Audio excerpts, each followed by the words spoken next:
Waalaikumsalam warahmatullahi wabarakatuh.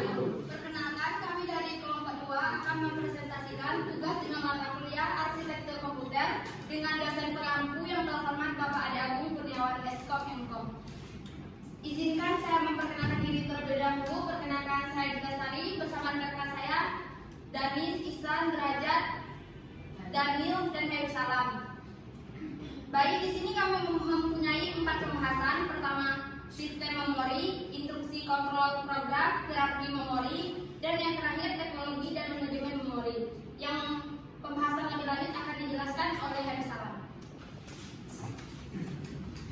Baik, untuk materi pertama itu adalah sistem memori, di mana bagian dari komputer yang bertugas untuk menyimpan data dan instruksi yang digunakan oleh perangkat keras dan perangkat lunak. Memori ini bisa bersifat sementara seperti RAM untuk menyimpan data saat program dijalankan, atau secara permanen seperti hard disk atau SSD untuk menyimpan data dalam jangka panjang. Sistem memori berperan penting dalam memastikan komputer dapat bekerja dengan cepat dan efisien. Dan ada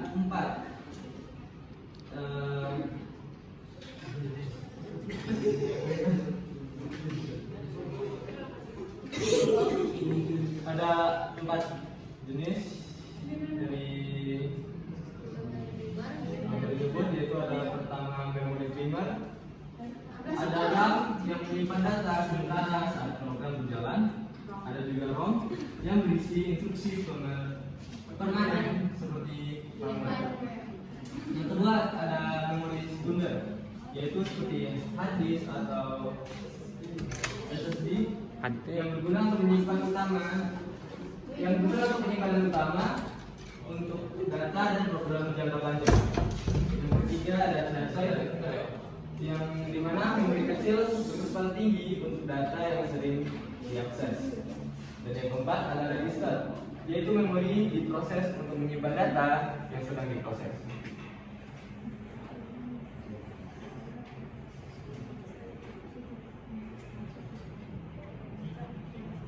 Yang kedua, ada instruksi kontrol program. Adalah perintah yang digunakan dalam sebuah program untuk mengatur alur atau jalannya eksekusi program.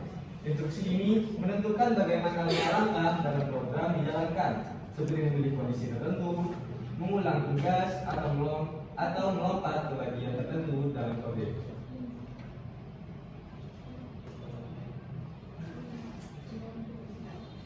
Di instruksi kontrol sendiri ada beberapa jenis instruksi. Di antaranya yang pertama yaitu ada instruksi kondisional atau if else yang digunakan untuk membuat keputusan berdasarkan suatu kondisi. Jika kondisi terpenuhi, maka satu blok kode dijalankan. Jika tidak, blok lain yang akan dijalankan. Yang kedua ada instruksi berulangan atau loops. Digunakan untuk mengulangi sebuah blok kode selama kondisi tertentu terpenuhi. Yang ketiga ada instruksi lompatan atau jump, memindahkan eksekusi ke bagian lain dari program, misalnya break, yang dapat menghentikan perulangan. Instruksi kontrol program ini sangat penting karena membuat program lebih fleksibel dan dapat menyesuaikan alurnya dengan berbagai kondisi. Lengu bau jo. Iya sih, siap sih. Oke sih. Kalau udah tuh apa ganti Mulai.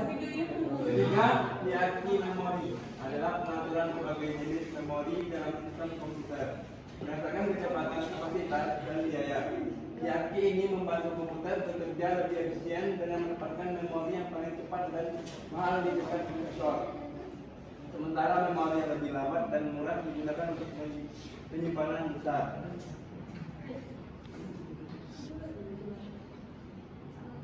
Berikut adalah tingkatan dalam hierarki memori. Pertama, register, memori tercepat yang ada di dalam prosesor, menyimpan data sementara yang sedang diproses langsung oleh prosesor. Kapasitas sangat kecil. Kedua, penyimpanan eksternal yang meliputi flash drive, CD, dan cloud store. Digunakan untuk penyimpanan tambahan atau cadangan. Kecepatan biasanya lebih lambat, tetapi praktis untuk menyimpan dan memindahkan data. Ketiga, charger memori. Memori kecil dan cepat terletak dekat dengan prosesor. Digunakan untuk menyimpan data yang sering diakses agar prosesnya lebih cepat dibandingkan mengambil data dari RAM. Keempat, RAM atau random access memory. Memori utama digunakan untuk menyimpan data atau program yang tidak aktif digunakan. Kecepatannya lebih lambat dari charger, tetapi kapasitas lebih besar, sifat volatil atau data hilang saat komputer dimatikan. Kelima, memori sekunder yang meliputi hard disk dan SSD dapat menyimpan data jangka panjang. Kapasitasnya besar, tetapi kecepatan lebih lambat dibandingkan RAM. Data tetap tersimpan meskipun komputer dimatikan. Intinya, memori yang lebih tinggi diarki seperti register dan charger lebih cepat dan mahal, tetapi kapasitasnya lebih kecil. Memori yang lebih rendah seperti hard disk lebih lama dan murah, tetapi kapasitasnya besar. Jadi ini dirancang agar komputer dapat bekerja cepat sambil tetap menyimpan data dalam jumlah besar.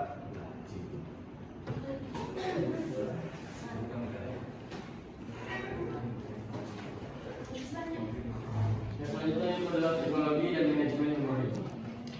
Teknologi dan manajemen memori adalah cara sistem komputer mengatur menggunakan dan mengoptimalkan memori agar program dapat berjalan dengan efisien.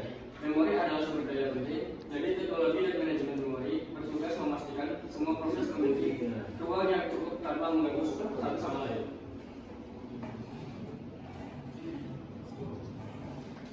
Teknologi memori mencakup berbagai jenis perangkat keras yang digunakan untuk penyimpanan data. Berikut adalah contohnya. Yang pertama itu adalah RAM atau random access memory. Digunakan untuk menyimpan data sementara saat komputer bekerja. Contohnya adalah DRAM atau dynamic RAM dan SRAM, static RAM. Keduanya itu ROM atau read only memory. Digunakan untuk menyimpan data permanen seperti firmware system. Yang ketiga itu memori kecil dan cepat yang menyimpan data yang sering digunakan oleh prosesor. Yang keempat, memori sekunder. Contohnya hard disk, SSD, dan penyimpanan eksternal. Manajemen memori adalah proses yang menggunakan sistem operasi untuk mengatur penggunaan memori agar semua program berjalan dengan baik. Fungsi utamanya meliputi yang pertama, alokasi memori. Memberikan ruang di memori untuk program atau proses yang sedang berjalan. Kedua, dialokasi memori, membebaskan ruang memori setelah program selesai digunakan. Dan ketiga, memori virtual, menggunakan sebagian ruang pada hard disk sebagai memori tambahan jika RAM penuh. Kemudian yang keempat, building dan segmentation. Teknik membagi program menjadi blok-blok kecil yang disebut halaman untuk memudahkan penyimpanan dan akses. Segmentation membagi program berdasarkan logika seperti kode program atau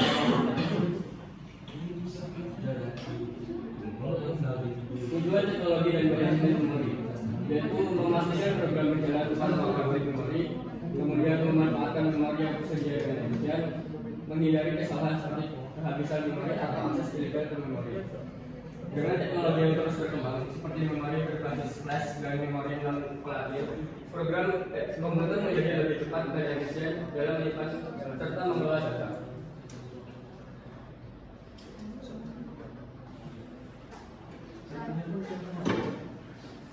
Kesimpulan, Tidak jeduk. memori komputer itu tempat buat menyimpan data atau program, baik sementara atau permanen. Hierarki memori mengatur fungsi memori berdasarkan kecepatan dan kapasitas dari yang paling cepat tapi kecil sampai yang lambat tapi besar. Manajemen memori tugasnya mengatur penggunaan memori biar efisien, seperti ngasih ruang buat program yang lagi jalan, membebaskan memori kalau udah selesai, atau pakai memori virtual kalau orang perlu. Intinya semua ini bikin komputer kerja lebih cepat dan lebih efisien dan gak lama. Terima kasih.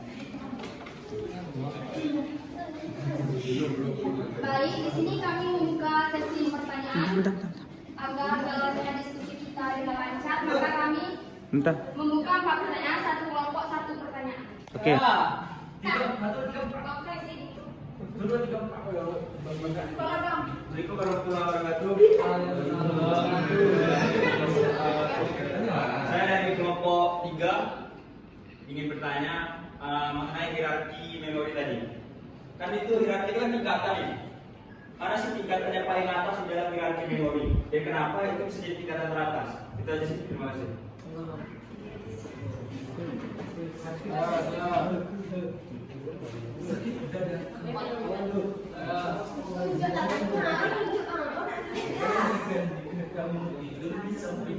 Saya. Ya, Gebet, pegel. Gebet. Pertanyaan selanjutnya. Saya Zikri Putra Bahari dari kelompok 5 ingin bertanya.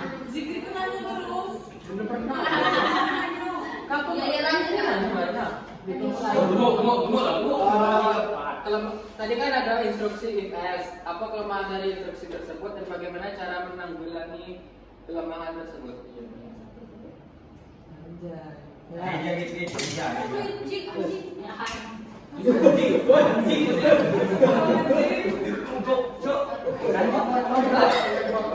Awak pernah kesana?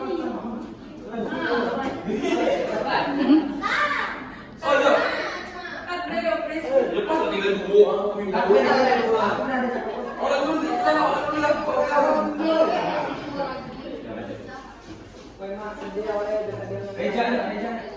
Reja sudah. Aku cuma dua lagi. Wah, mak ada ini.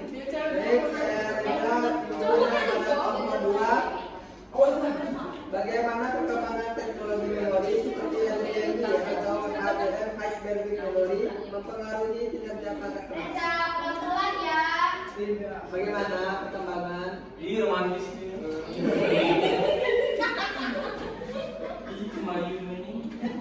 teknologi memori seperti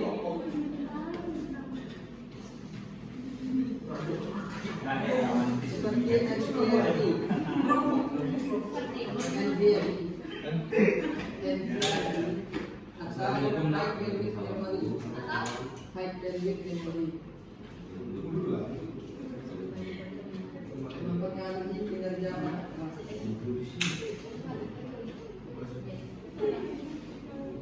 Terima kasih. Iya.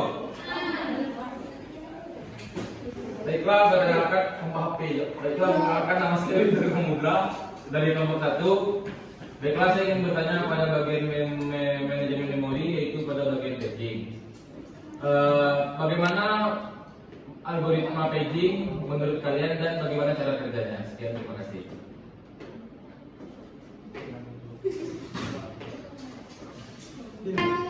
Menjawab pertanyaan dari rekan-rekan. Kepada rekan-rekan yang bertanya, tolong didengarkan dengan baik ya. Baik, Bu. Baik, di sini saya akan menjawab pertanyaan pertama yang dikeluarkan dari Khairul Amansyah, yaitu tingkatan teratas dari hierarki memori sesuai urutan dan mengapa yang tertinggi itu terletak di paling tinggi. Untuk urutannya sendiri dari hierarki memori, yang pertama ada register yang paling tinggi, yang kedua ada cache, yang ketiga ada main memory, yang keempat ada secondary storage, yang kelima ada tertiary storage. Dan mengapa register itu yang paling tinggi? Yang pertama itu karena kecepatannya sendiri, yang dimana register ini adalah komponen yang tercepat dibandingkan dengan level lain dalam hierarki memori karena letaknya langsung di dalam prosesor. Yang kedua yaitu karena lokasinya yang berdekatan dengan CPU sehingga akses data tidak membutuhkan waktu transfer yang lama atau melalui bus seperti memori lain. Yang ketiga ukurannya yang kecil sehingga dapat diakses dengan sangat cepat tanpa ada penundaan. Dan yang keempat yaitu penggunaan khusus, yang dimana register digunakan untuk menyimpan data sementara yang akan langsung diproses oleh CPU seperti operan dalam operasi aritmatika dan hasil sementara dari perhitungan. Gimana jawabannya?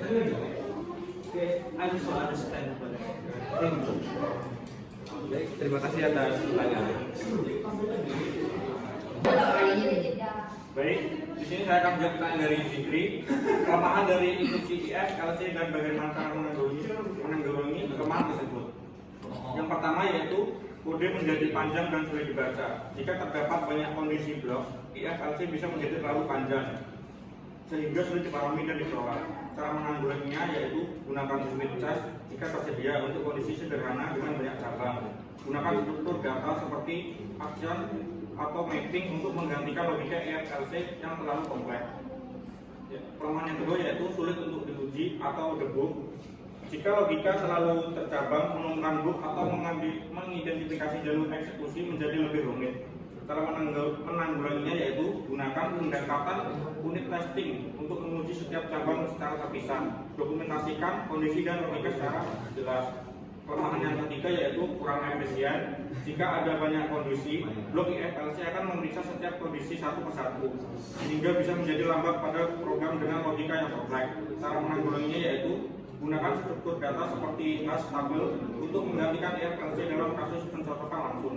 Gunakan polimorfisme dalam paradigma pemrograman berorientasi objek untuk menghindari logika konsep berulang. Kelemahan yang keempat yaitu meningkatkan resiko duplikasi kode. Cara menanggulanginya yaitu abstraksikan logika yang berulang ke dalam fungsi atau metode. Terapkan prinsip BRY, don't refer yourself. Yang kelima yaitu kurang fleksibel dalam pengembangan jangka panjang. Penambahan kondisi baru bisa mengakibatkan perubahan besar pada IFLC yang ada, sehingga sulit untuk dikelola dalam proyek yang besar. Cara menanggulanginya yaitu gunakan desain berbasis start, pattern atau strategi pattern untuk logika yang sering berubah. Terapkan pendekatan modular untuk memisahkan tanggung jawab logika.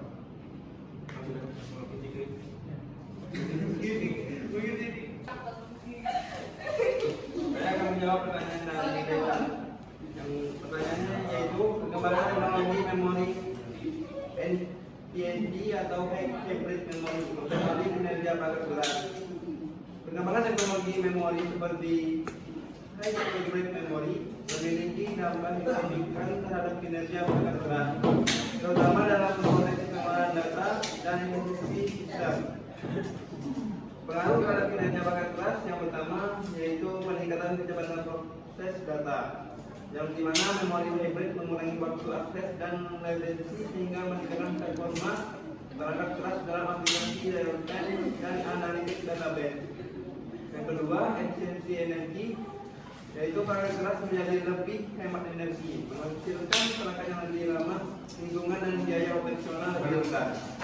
Yang ketiga, kapasitas penyimpanan lebih besar, yang dimana aplikasi yang membutuhkan kapasitas memori besar seperti AI, big data, dan simulasi ilmiah. Dan keempat, skalabilitas dan fleksibilitas, yang dimana sistem perangkat keras menjadi lebih fleksibel dan memungkinkan pengembangan teknologi perangkat pemberdayaan tanpa harus mengganti komponen utama. Kelima, keandalan yang lebih tinggi, yang dimana perangkat keras menjadi lebih andal terutama dalam sistem kritis seperti server data. Dengan teknologi ini, perangkat keras menjadi lebih efisien dan siap menghadapi tantangan pengelolaan data modular.